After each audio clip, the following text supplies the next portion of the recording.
Good afternoon. I'm Elliot Perry, board chair of the Grizzlies Foundation. Many people say I wear several hats: former NBA player, Grizzlies minority owner, radio broadcast color commentator, director of player support. But my most rewarding and enriching hat is being a mentor. Our focus at the Grizzlies Foundation is youth mentoring. We believe mentoring matters today, tomorrow, and always. I'm thrilled to welcome you to the first Grizzlies Community Conversation series. The first installment of the Grizzlies Community Conversation is entitled Mentoring Matters. Let's Talk Social Justice, presented by the Grizzlies Foundation. A reflection of the heightened racial injustices that we have witnessed across the country lately. This dialogue will serve as a space for open and honest conversation, to educate and inform through the words, experiences, and expertise of our featured guests. We will use this time and space to engage our mentors, mentees, future mentors, and Grizzlies fans in meaningful conversation about recent events and how everyone can be the positive change they wish to see. My hope is that within the next hour, you begin to understand the power of mentoring through the lens of social justice. I'm proud to introduce the moderator of today's panel, who is a fellow alum of the University of Memphis, Antonio Scott. Thank you, Elliot. Good afternoon, everyone, and thank you for tuning in today. My name is Antonio Scott with the Hooks African American Male Initiative at the University of Memphis, and I'm a proud 2020 graduate of the University of Memphis as well. I'll be serving as your panel moderator today for today's discussion, and I'm excited to share this time and space with our panelists. So without further ado, we'll introduce them now. First, we have Denzel Anthony of the Grizzlies Team Mentor Program. Denzel Anthony is a native Memphian and a proud graduate of the University of Memphis, in which he earned a bachelor's degree in psychology, while also attending the graduate school at the University of Memphis to obtain his master's degree in clinical rehabilitation counseling. He also works for the Grizzlies Foundation as a program associate for the Team Mentor Program. When he's not working or studying, Denzel likes to volunteer his time as both a mentor with the Memphis Grizzlies Scholar Program and Grizzlies Team Mentor Program. We welcome Denzel Anthony to our panel today. Up next is Dr. Altha Stewart of the University of Tennessee Health Science Center. Dr. Altha J. Stewart is Senior Associate Dean for Community Health Engagement for the University of Tennessee Health Science Center in Memphis. An associate professor and chief of social and community psychiatry, she is also director of the Center for Health and Justice Involved Youth at the UT Health Science Center. In 2018, she became the 145th president of the American Psychiatric Association, the first African-American elected to this position, and the 175-year history of the organization. Prior to joining the faculty at UT Health Science Center, she served as executive director of the Memphis-Shelby County System of Care program. Dr. Stewart received her medical degree from Temple University Medical School and was awarded an honorary Doctor of Laws degree from Regis College in 2006 and Doctor of Science from her alma mater, Christian Brothers University in Memphis, in 2018. Dr. Stewart is also a past president of the Black Psychiatrists of America, the Association of Women Psychiatrists, and the American Psychiatric Association Foundation. We're excited to have Dr. Stewart on our panel today.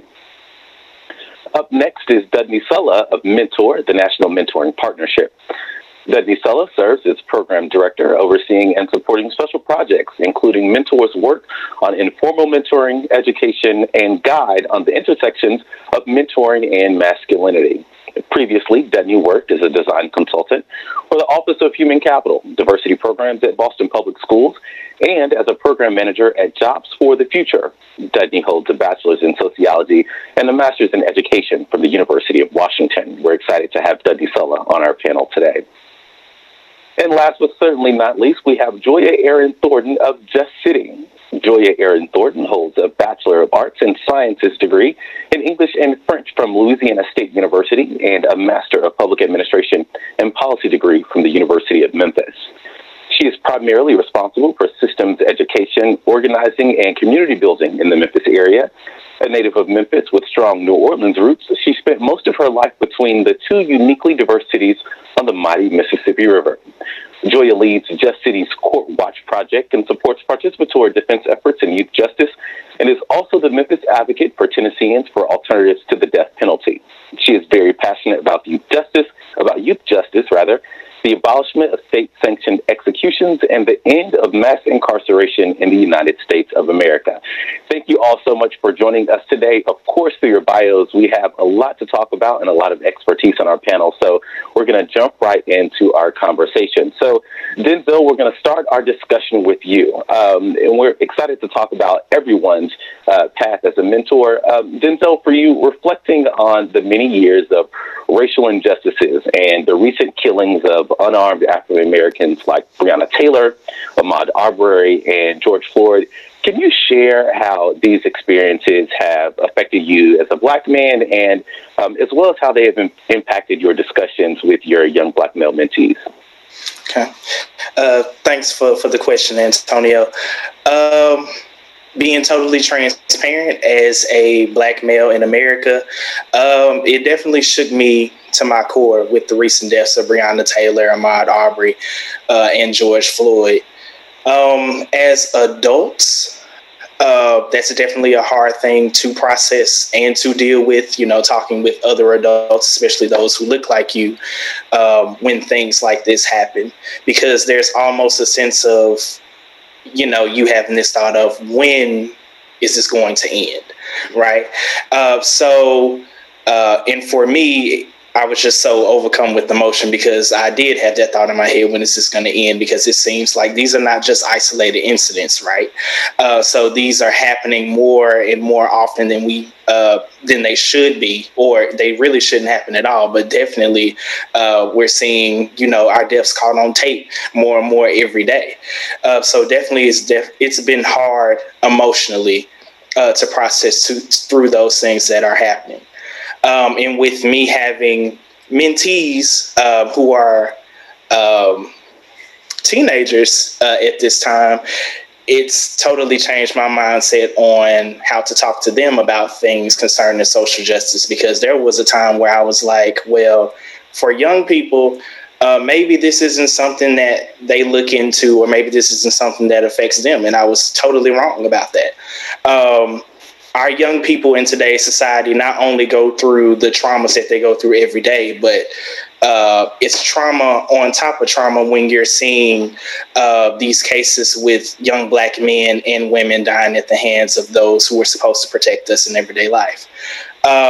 So definitely navigating those conversations with them has been hard, because I've had to learn how to navigate those same conversations with adults who look like me, and that's hard, definitely. But one way I have started navigating through those conversations with them is asking them how they legitimately feel about these things. How much research have you done about, these particular cases that are happening, and getting their true opinions on these things without having so much of an influence in how they feel about something.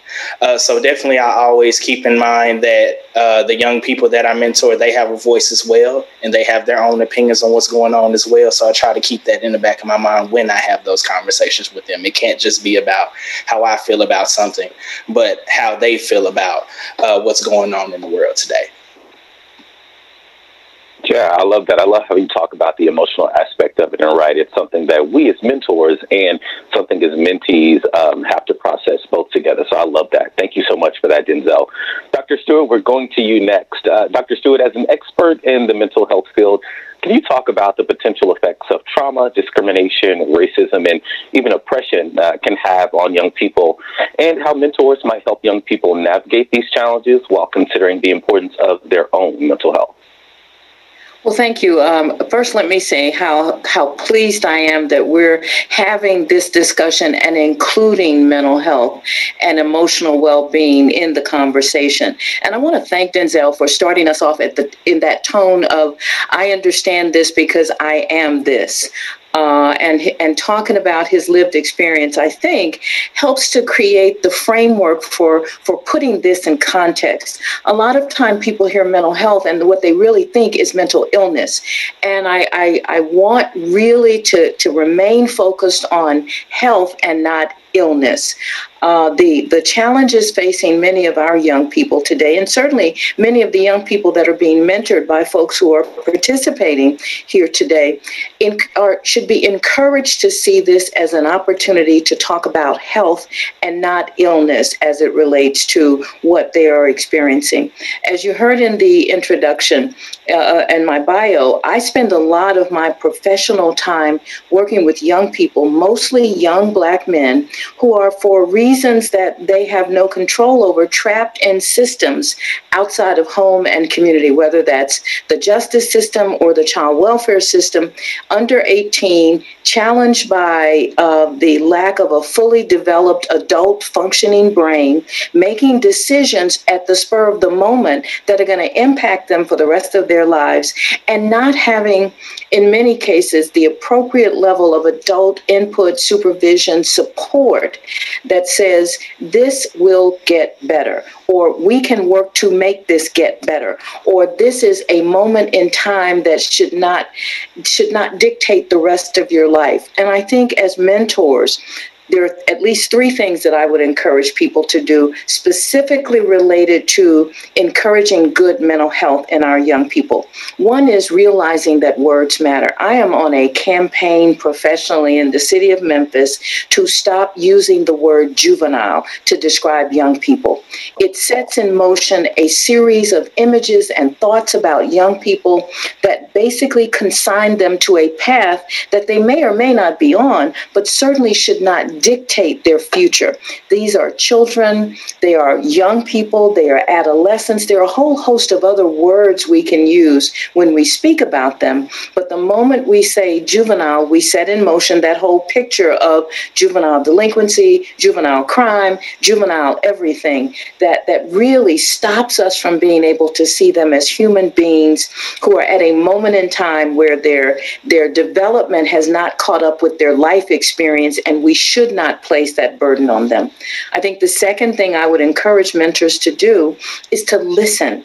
The transparency and forthrightness with which Denzel talked about how he feels, how he felt, how he experiences this is not unlike the kinds of things that many young mentees are going to come to us saying and believing. And our role, I think, as adults and as mentors is to listen first and then talk as things develop.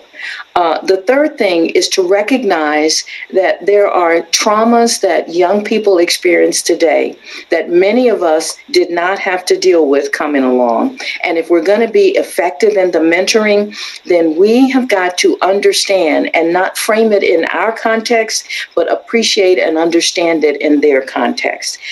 Things like the challenges of social media. I didn't grow up with social media, and so that level of disclosure and exposure that many of our young people have and are exposed to is something that is a challenge in the best of times and in today's world, between the social justice issues, the pandemic, and just growing up in the year 2020 and all that means, is something that we need to be prepared to understand from their perspective and help them deal with as they go through it. So those are the three things I think that I would encourage mentors in the context of appreciating the importance of mental health in our young people to really focus on.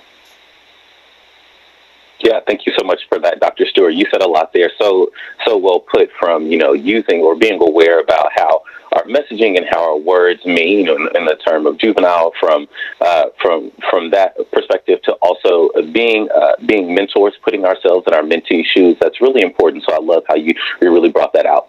Dudney, we'll go to you next. And Dudney, we see the many effects that experiencing and observing racial injustice can have on young people. Can you share with us some resources, tips, or tools that Mentor offers on how to help mentors navigate these difficult conversations with their mentees? Yeah, it's a great question. Thank you so much, Antonio, and thank you to this amazing panel. I'm learning so much from everybody already.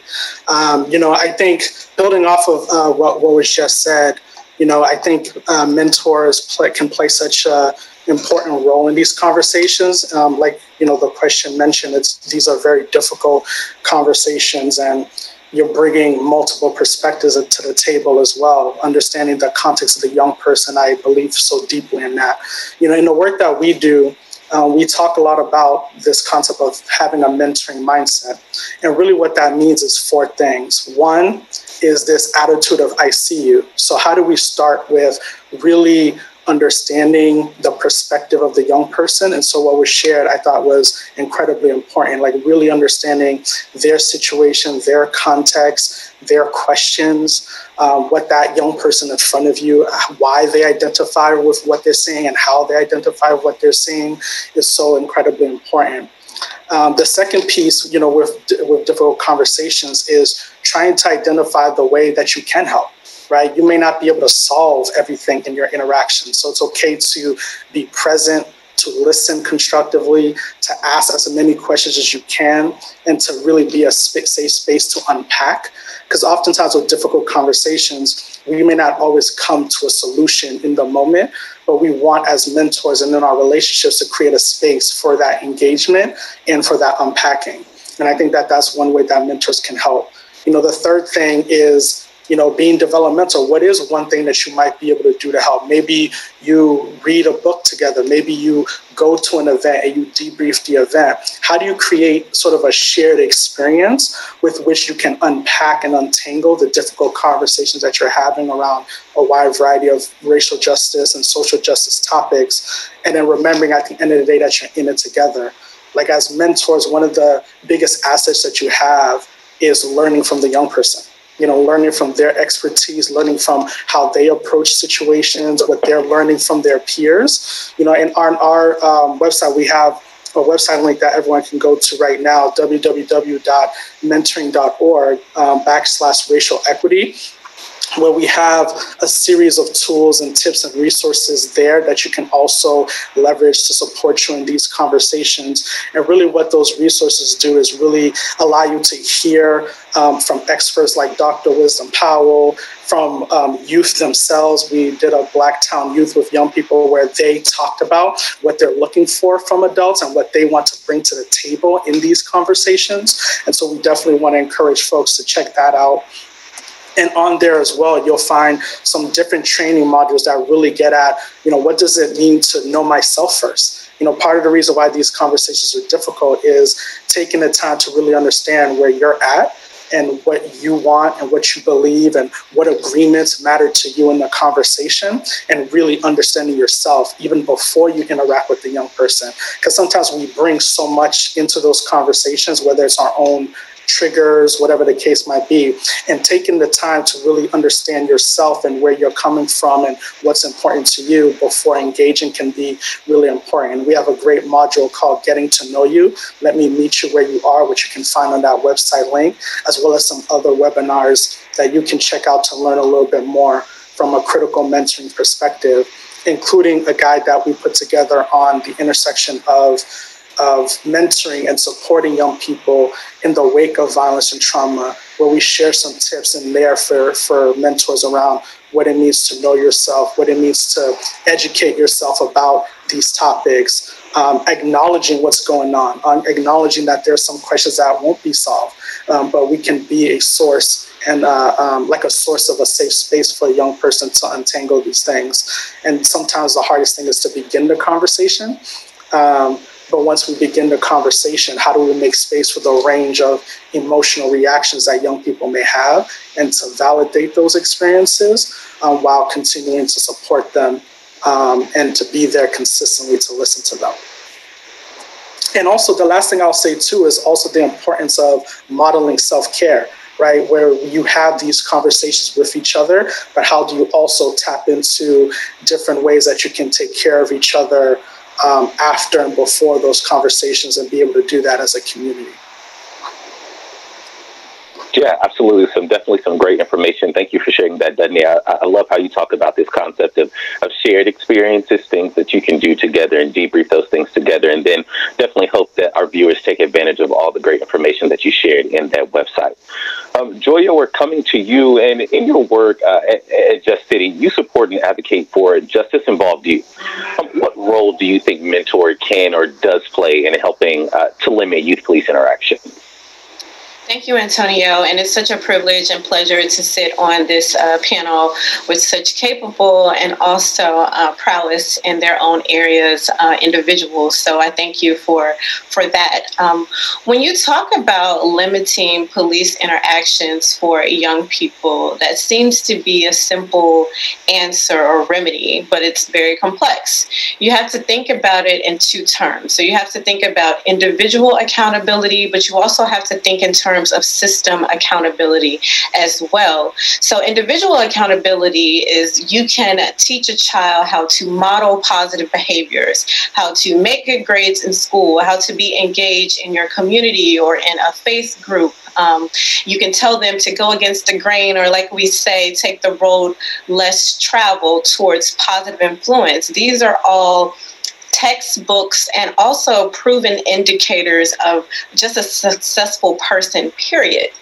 But there also exists this other idea that if you are 12 years old, and if you are Black, and if you are playing in a community park in Cleveland with a toy gun, you can be shot and your life can be taken away in an instant before law enforcement identifies who they are and before you are given directives as to what to do. And we all know this to be the case of our brother Tamir Rice in Cleveland.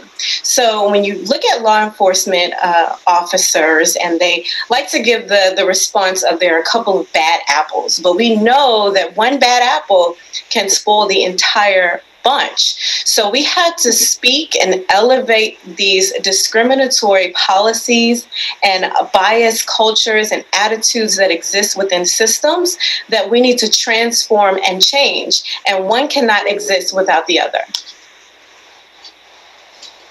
Yeah, I love that. Great. I love how you talk about, this opportunity of individual responsibility and this opportunity to kind of hold the system to account. That's really great. Love that information. So now that we've heard from all of our panelists, we're going to open up these next few questions to our entire panel. So the first question that I want to ask, again, today we're hopefully giving some tips, tools, and resources for mentors and mentees alike. And so let's talk about, what is this call to action exactly? What can we do, or what are we wanting our mentors and mentees to do? And anyone can jump in on this. So, we believe in youth voice and leadership is very important to combating racial injustice. We've talked about a lot that today. So in what ways do you feel mentors can help empower young people to lead? Well, I'll start off because I feel very strongly about this. And I think to piggyback on what Joia just said, there is a notion that, well, as a mentor, maybe I'll make a small difference.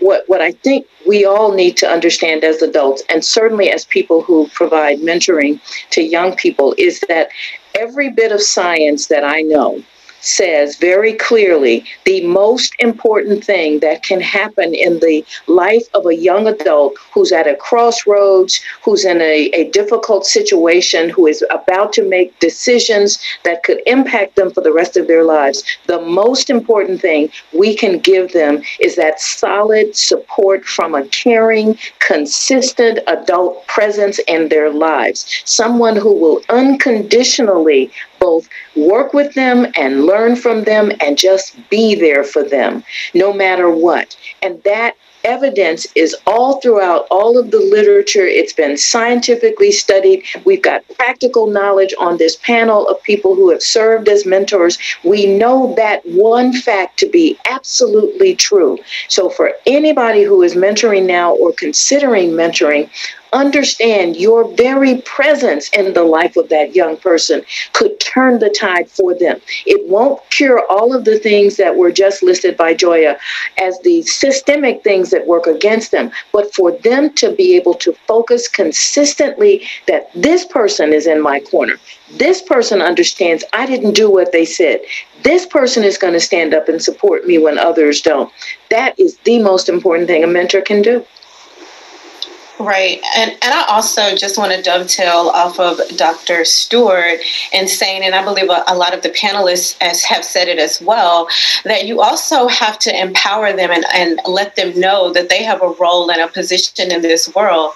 I believe that every generation has something to offer to the greater good of society. You know, the baby boomers have something to teach to the Gen Xers have something to teach to the millennials have something to teach to Gen Zers. So just really empower them and let them know that they are in a very unique space and no one can fill those shoes but them. So I love empowering young people in my organization that I lead, the Queen Esteem Foundation for girls 6 through 12 as well, to just let them know that they have a role in this society and no one can fill those shoes but them.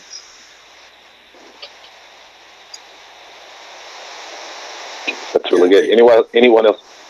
Yeah, the only thing I'll add to that is I thought that was all beautifully well said. And the developmental relationships framework put together by the Search Institute talks a lot about the power that adults can bring into relationships with young people. And one of the concepts that always stands out to me is this concept of sharing power, right? Acknowledging that we both have something to bring to the table in these conversations and in these issues, and that young people in their own right are leaders and are creative and have ideas and know what policies they want to advocate for and want to train each other and be trainers to adults about how to do this work, and the way in which we can acknowledge and see and support the natural talents and the hard work that young people are bringing into the conversation. I think there's something incredible about that, and there's so much that we'll learn from that process too when we share that power, cultivate their expertise, but also learn from the expertise that they have, that they bring to the table as well, and really see it as a partnership and as a community in that regard. Yeah, that's so important. Oh, I'm sorry, Antonio. No, you're fine. But to piggyback off of what everyone else said, definitely being that caring adult in that young person's life and encouraging them and sharing that power for sure. But also being willing to provide those resources for your mentees at the time. If your mentee is really into any like social justice things, be willing to put them in front of someone who is in that social justice space. Be willing to put them in front of someone who is a local politician so they can learn the things that they want to learn about how local politics work and things like that. So always being willing to be that guide for your mentee in that space is very rewarding, and also something that is needed during that time as well. Yeah, I love that, Denzel. I love how you talk about this need for a connection to resources and the mentor really taking that step. I was filling out a form recently and it asked, what was my best style that I preferred in a manager? And I said, well, I need a manager who's going to not only tell me what I can do to get better, but also coach me and help me along the way to identify what are things that I can do in the interim to get better. And I realized that perspective that I had came directly from my relationship with mentors growing up, right? I had an opportunity to have mentors who were saying, these are the things that I think you can do. Here's your strengths. Here's what we're going to do together to make sure that you accomplish that. So I love how you talk about having the mentors have a relationship and ensuring that, their mentees get connected to these resources. I love that. So this next question, I want to take it a little personal. So, and again, everyone can jump in on this. Can you guys reflect on a time when you've experienced racism and talk about a caring adult that helped you navigate that situation? And what do you think that mentors can take away from your situation to help their mentees? I actually didn't experience overt or open racism until I made it to college. And I grew up in the South my entire life. But when I did encounter my first experience that was open racism, I shared that experience with my sister. My parents were the first mentors. And yes, young people, parents can be mentors, were there to help me navigate through that experience, those hurt, those feelings, but also to just disregard the shame that I had. My mother told me there's no shame in being Black. There's no shame in the color of my skin. And a mantra that was given to me by my parents is to never be intimidated by anyone or anything. So with that confidence that was poured into me and that shame that was taken away, I was able to come out of that situation a better person, and also to help other people navigate through similar experiences.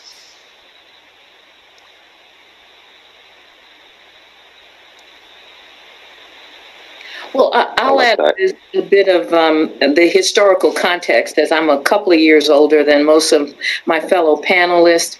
I was actually, I'm a native Memphian, and I was actually here when Dr. King was assassinated. And so being in school and having to deal with coming up in a segregated society and learning the hard way what was then considered all that you could expect for yourself, and recognizing that for me, that was not enough. There was something really pivotal about the first time I heard the N-word and the impact that made on me. And the fact that it was said about my father made it even more impactful, that I was present when someone used that word against him.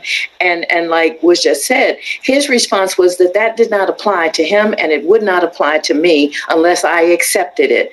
And that extra bit of, that is not your label, that is something for them, and that's not your, in fact, I think the way he phrased it, that ain't your business, that's their business to them, in the way that we now say old folks used to talk. But I think for me, what it did was grounded me in a level of self-confidence that has served me well.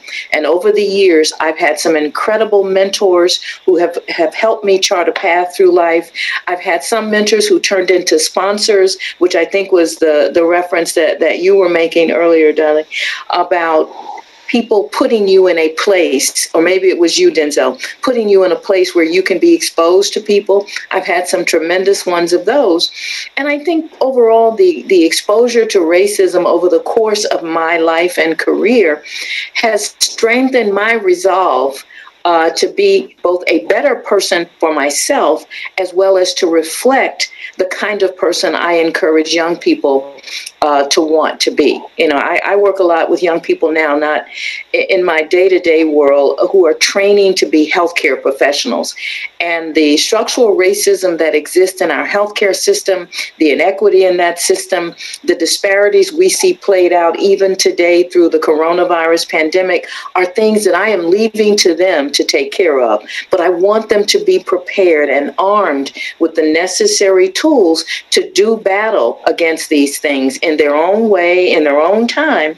But I think my own personal experience with racism helped make me be comfortable in those uncomfortable situations, so that it did not dictate who I would become. It did not determine my outcome. And I will be forever grateful to my parents, who were also my first mentors, for helping me to understand that was not my business. Yeah, I love how you two touch on the importance of the responsibility that parents play in this entire equation, whether they be mentors or just parents, right? There's this responsibility for the emotional development of students and their children. So I love that.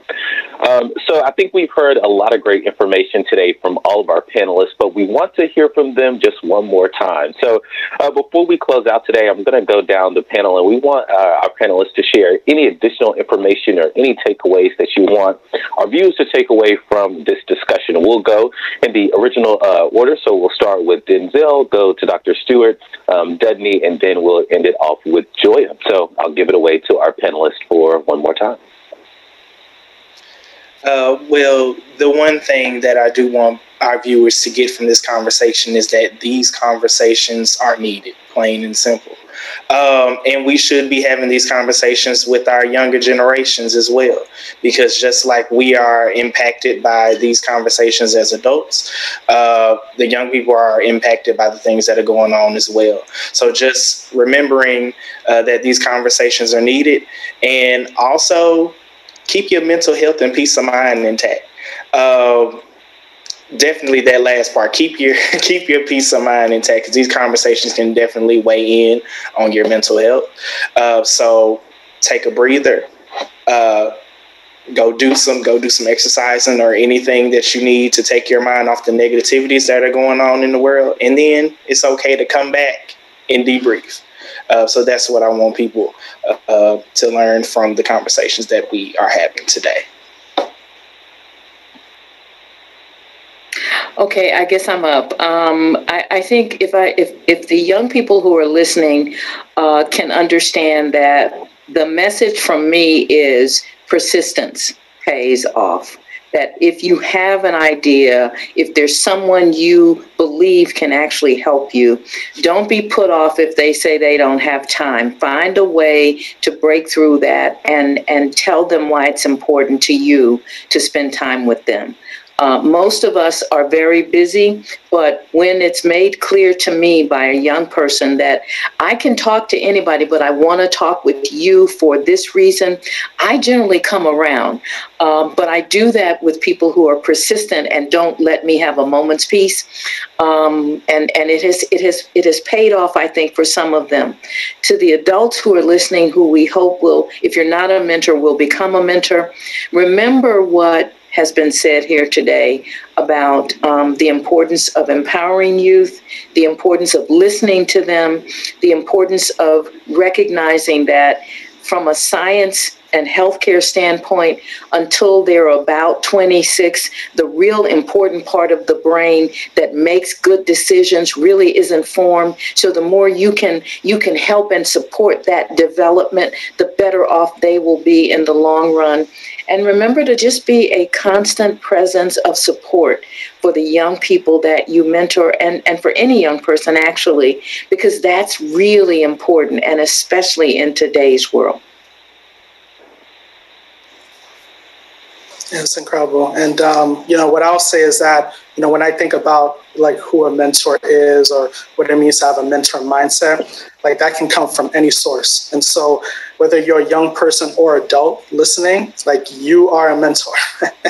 and likely we're all mentors and mentees at the same time.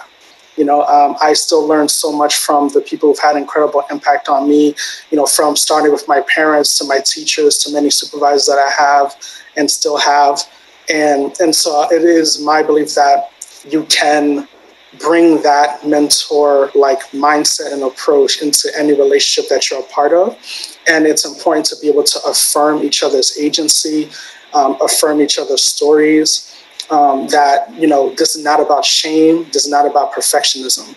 It's about really being human and being present and being consistent and supporting each other's development. And that each and every single one of you, with your peers, with those older than you and with those younger than you, you can bring something to bear that you can teach, and you could bring something to the situation that you can learn from as well. And so really being present and consistent, I think, is really, really important, as you develop these relationships and sustain these relationships, and finding people who want to engage with you in that way is really important. And I'll lift up what everyone else has said. I really want to harp on the point for mentors to be consistent. It's so important that you are consistent in the lives of young people. You never know what walk of life that they are meeting you at. So never bite off more than you can chew. If you can only mentor one time or two times, then do that at a conference or an event. If you want to mentor on a long-term basis, that's something that you really need to consider. But whatever you decide to do, make sure you make a commitment to that, and understand that you don't know everything, that young people have a lot to give. And also mentees, I want you to know as well, you don't know everything.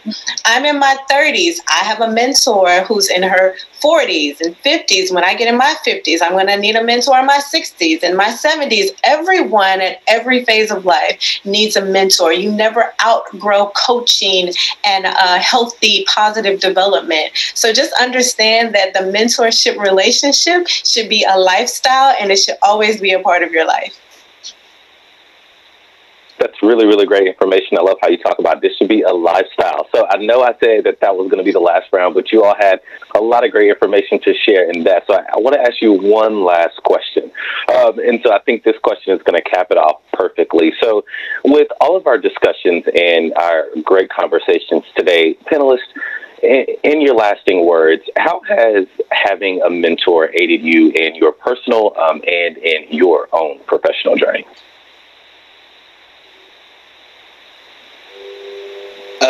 Well, personally, having a mentor in my life has definitely elevated me in a way that I never thought possible. Having someone in your corner constantly to let you know that they're not going to let you give up on yourself has been astronomical.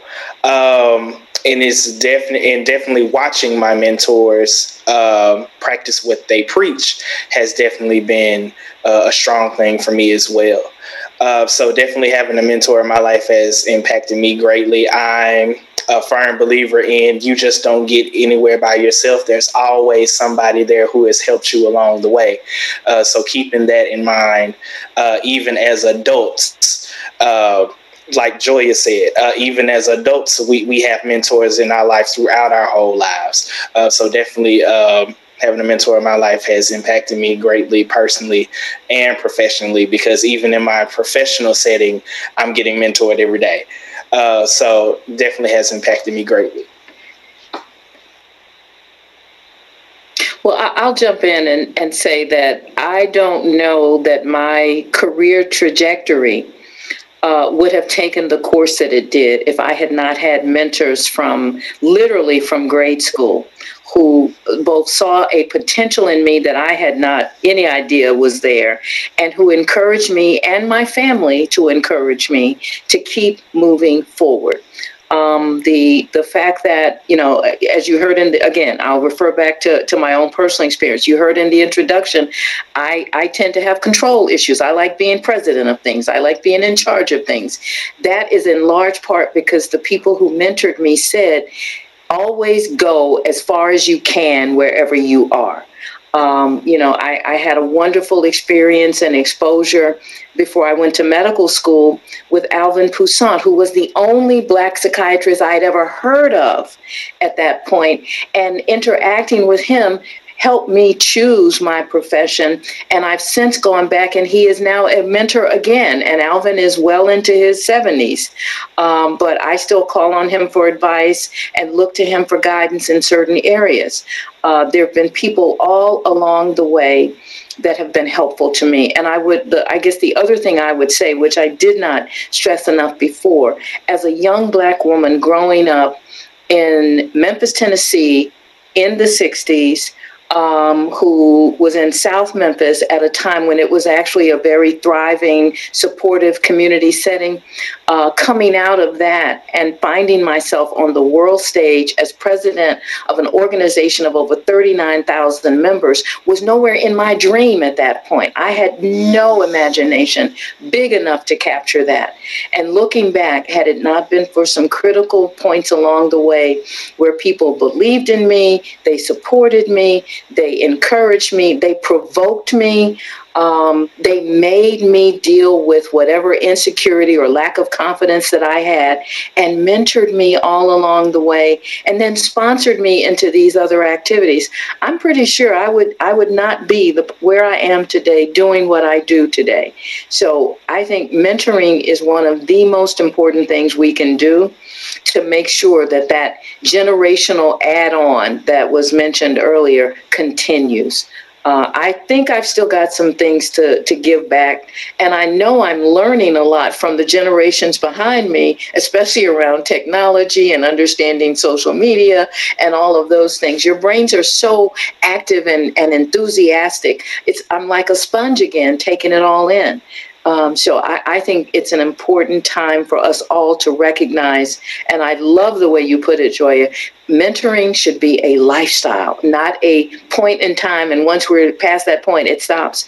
It is, for me, a lifestyle. Yeah, and to hop on there, like I love what's been shared so far, and I agree wholeheartedly. You know, I think about, you know, my journey growing up in a, you know, interdependent, amazing immigrant Haitian family and community in Boston, and my extended family, and the way in which the members of that community surrounded each other. You know, like I was being mentored by the barber, by the bus driver who would take you to school and make sure you were staying on top of your homework, your aunts and uncles and cousins staying on top of you, challenging you, supporting you, loving you. Obviously, all this started with my parents and my siblings who are younger than me, who I learned from all the time, even to today. You know, and I think about everything that was meaningful to me from my first job. You know, I think about the pastor who had my back, and, you know, why I went to grad school or how I got my scholarship. I think about my third grade teacher, my high school teacher, you know, my first supervisor, the supervisor who gave me an internship where I got to be a peer leader and share my knowledge with my peers. Like all along the way, all the things that mattered to me and were important to me happened for two consistent reasons. One, I was passionate about something and showed up, and two, somebody had my back.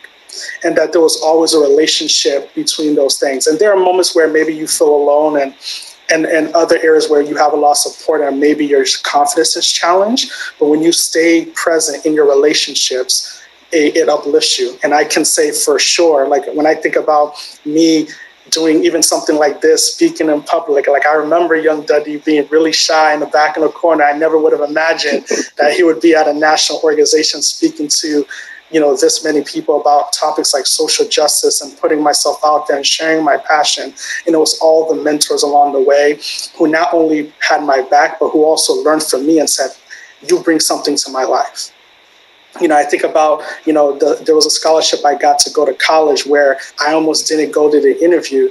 And the reason why I stopped from leaving to return back was because I thought about my parents and I thought about my high school teacher who said, I believe in you, you're a leader. And not only that, but collaborated with me and actually utilized my leadership and lifted it up and lived into that. And I went back into that interview because I thought of her and my parents. And I ended up getting a scholarship that allowed me to go to college and afford college. And I got incredible support from there. And so all along the way, the power of mentoring has impacted my life. And I've been able to give back to others as well. And I think it's a tremendous way to develop a lifestyle, to be civically engaged, and to contribute to your community and your society. Wow, I had so many cool mentors growing up. You know, Dr. Stewart said it, and you as well, Dudney. Mentors gave me so many different people to let down. Do you know how many people I had to call if I didn't make SGA vice president or cheerleading team? So many people were counting on me to make it and to be a leader. I want to use a line from one of my favorite movies, Mean Girls. When I think about mentors, she says, I'm not like a regular mom. I'm a cool mom. And so when you're a mentor, you have to think in those terms that even though you may be older than the person that you are mentoring, you have to understand you're not there to be an authoritative figure. You're there to coach them. And what I did a lot was I voluntold a lot of my mentors that they were actually my mentors because I would gravitate to them and I would show up and I was just so enthralled with what they were doing because young people do more what you do than what you say.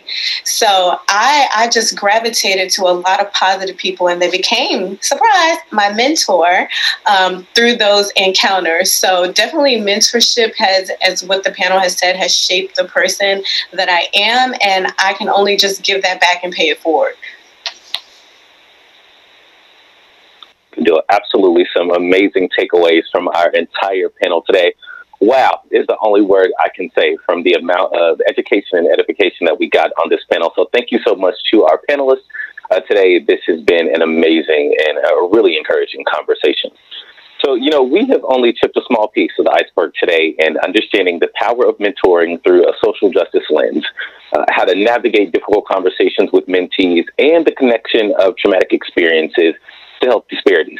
So on behalf of the Memphis Grizzlies and the Grizzlies Foundation, I'd like to thank you for joining us today, for watching, and I'd like to thank the panelists for departing some of their knowledge as well. Thank you for letting me serve as your moderator. And if I can leave you with some things to remember, remain a mentor if you are already a caring adult in a young person's life. Secondly, visit grizzliesfoundation.org to become a mentor. Thirdly, don't forget to register to vote. And if you're in Shelby County, you can go vote right after you watch this. Early voting is going on right now. And then finally, don't forget to practice all the safety conditions in the midst of the coronavirus. Wear a mask, wash your hands, and watch your distance, socially distance. So again, thank you so much for joining us today. We've had an amazing conversation. And until the next time, find a mentor or be a mentee. Find a mentor or find a mentee for someone else.